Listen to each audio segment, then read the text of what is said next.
Hello students, my name is Garima and today we are going to do poem number 5 from your book First Light, and the name of the poem is The Ball Poem. It is written by John Berryman. Now, to give you a quick central idea of the poem, I'd like you to, probably go back 3-4 years and think that when you were a little child, okay, all of you are into your teenaging right now. So we'll have to go back a little bit and think about the toy which was very dear to you, or perhaps a stationery material which was very, very dear to you, and you lost it. Okay, so it was gone. Did you spend the entire day sulking and you were desperate to get it back and you were crying and howling and your parents were trying to pacify you, but you did not want anything else but that particular toy or that particular stationery thing?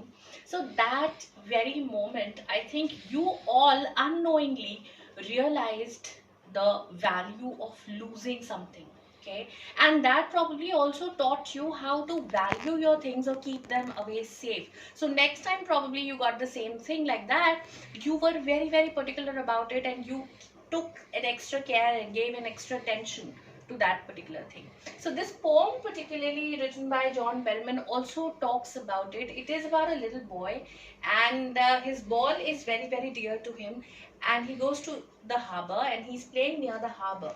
Okay, and he loses that ball into water. The ball falls down, I'm sorry, into the water, and he is desperate to get it back, but he's devastated and there's no way that he could get it back. So this poem is his first inspiration or his first step towards the knowledge of loss. Okay, and this is what John Berryman tells us here. So I'll read through the poem, and you please get your textbooks and your pencils so that we can quickly go through the poem and understand it.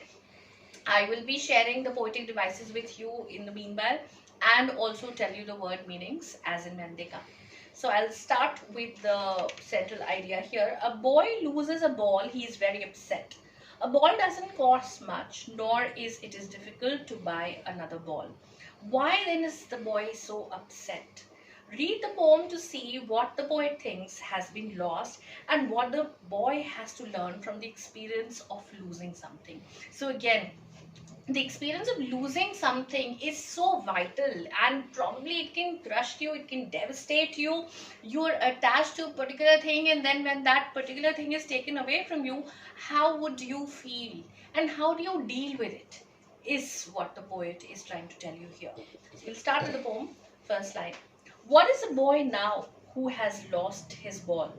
What is he to do? I saw it go. So he's just trying to tell us the emphasized point here, which is the loss. The boy has lost his ball, and there's a repetition here. What is he to do? He's emphasizing the fact that he's lost his ball.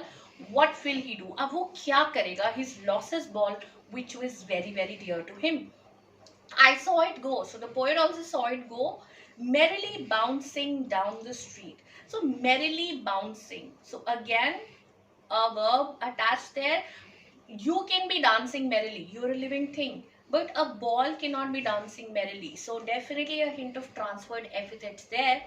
And down the street, and then merrily over, there it is in the water. So he was just playing with it on the street a while ago, and then it has happily rolled down into the water. So the ball has now fallen into the water, and the boy gets desperate. He cannot do anything about it. He perhaps cannot go into this water, it's deep, to fetch it back, or the ball has drowned already. It's not like the air on the water, on the surface of the water, it has already drowned. See, he does not know what to do. What is he to do? No use to say, oh, there are other balls. So that particular ball, so see, it is a particular thing that this boy is attached to. So if you try and substitute it with something else and say, oh, ye ek ho gaya, koi baat nahi, you take this one, that's not going to help at all. So if you've lost your favorite thing and I tell you, oh, if it's not there, no problem, take another thing, this is a substitute, will you accept that? So similarly, the poet says here, oh, there are other balls, but that's no point in saying that. And now goes on to describe the condition of the boy, the shock that he's into. An ultimate shaking grief fixes the boy.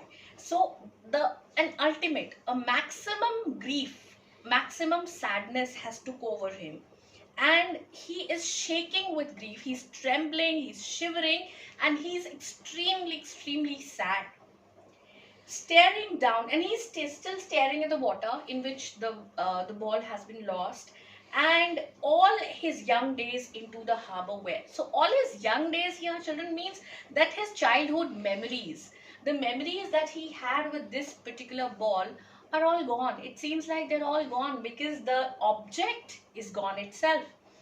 His ball went. I would not intrude on him. So the poet says that I would not want to disturb him right at this point in time.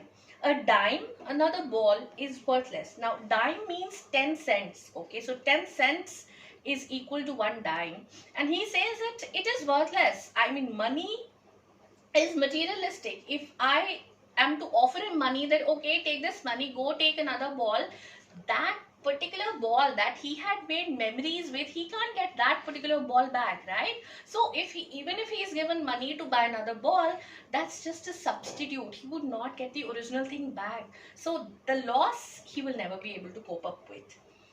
Now he senses first responsibility. So the poet now brings us to the reality of the world. The boy has now experienced the first responsibility. It is his first meeting of being responsible.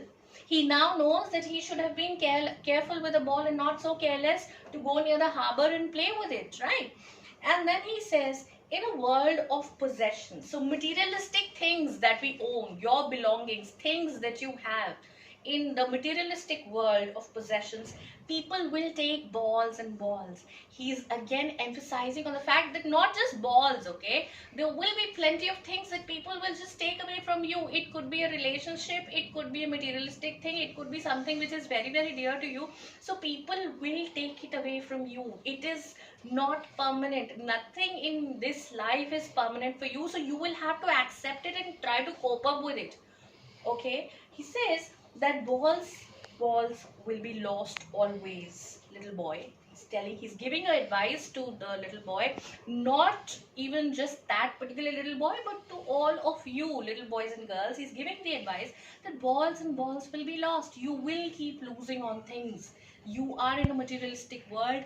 Nothing is permanent here, but just change is constant. So things will keep on changing. You cannot have one particular affection with one thing forever. It will not last forever. Nothing lasts forever here.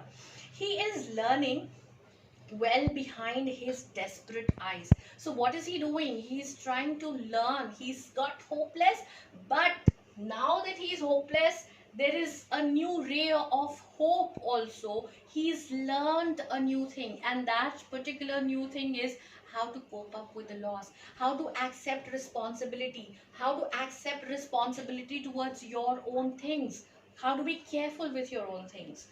He is learning well behind his desperate eyes the epistemology of laws. Now, a new word here for you, epistemology.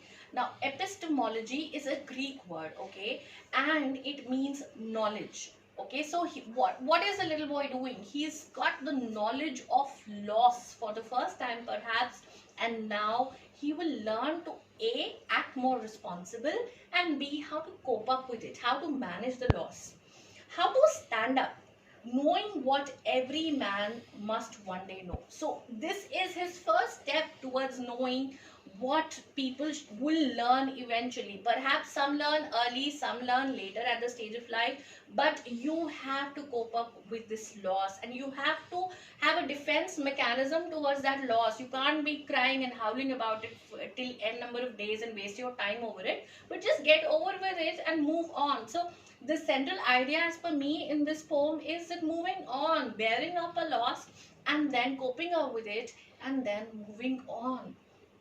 And most know many days how to stand up. So you, at the end of the day, are the deciding factors of yourself, right? Like in The Road Not Taken, written by Robert Frost, we came to know how choices affect our future. And then once you have taken a particular step, you have taken one particular road, whatever comes in future, you can either only regret it or rejoices. You can't undo your choices. So here what Berriman wants to tell us is this: you have to learn to cope up with your loss, move ahead in life, and then stand up towards it. Okay, not stand up against it. Don't let it take a toll over you, over your health, over your mental fitness, over your life completely. If you've lost something, fine, you will grieve it. You're a human being, you are full of emotions, you will experience grief, you will experience extreme sadness. That is all right, but then you have to move on. You can't just keep on going with it, right, till the end of the day. Now, I hope this is clear somehow, and I would want you to address the poetic devices that are there in the poem. Like, you are so clever, I'm sure you will be able to cite alliteration, a hint of alliteration in the poem. If you look at it, it says buys, ball, ball again in the poem. So that's repetition of burr there. Man must has a repetition of the mer sound, so alliteration there. Transferred epithet, I already told you, ball is merrily bouncing. So you are human being. Now a ball cannot be merrily bouncing. So there is transferred epithet, a transfer of emotions into a non-living thing. So there is transferred epithet there. Anaphora, definitely, like we had in the poem Wind. Repetition of word in consecutive lines. If you look at line 1 and 2, you have what and what repeated. So that will not be counted as repetition, children. We will count it under anaphora, because in line 1 and line 2, you have consecutive lines where the word is repeated. But in line 2, when you have what and then it is again followed by what, there you can consider it as repetition. So please be very, very careful where it is anaphora and where it is repetition. And that's pretty much it. Balls and balls, again there is like I told you, it is alliteration. Epistemology is one word which I would want you to be very careful about. There is a lot many times one question which is constantly taken from the poem, and it is definitely related to the epistemology of the loss. So you have to do nothing but write the central idea of the poem there. I would be sending you my notes, the central idea of the poem, and few questions that you're required to do from the poem. I would want you to attempt question number 1, question number 3, and question number 5 from your NCERT textbook. That's it from now. Thank you so much for watching.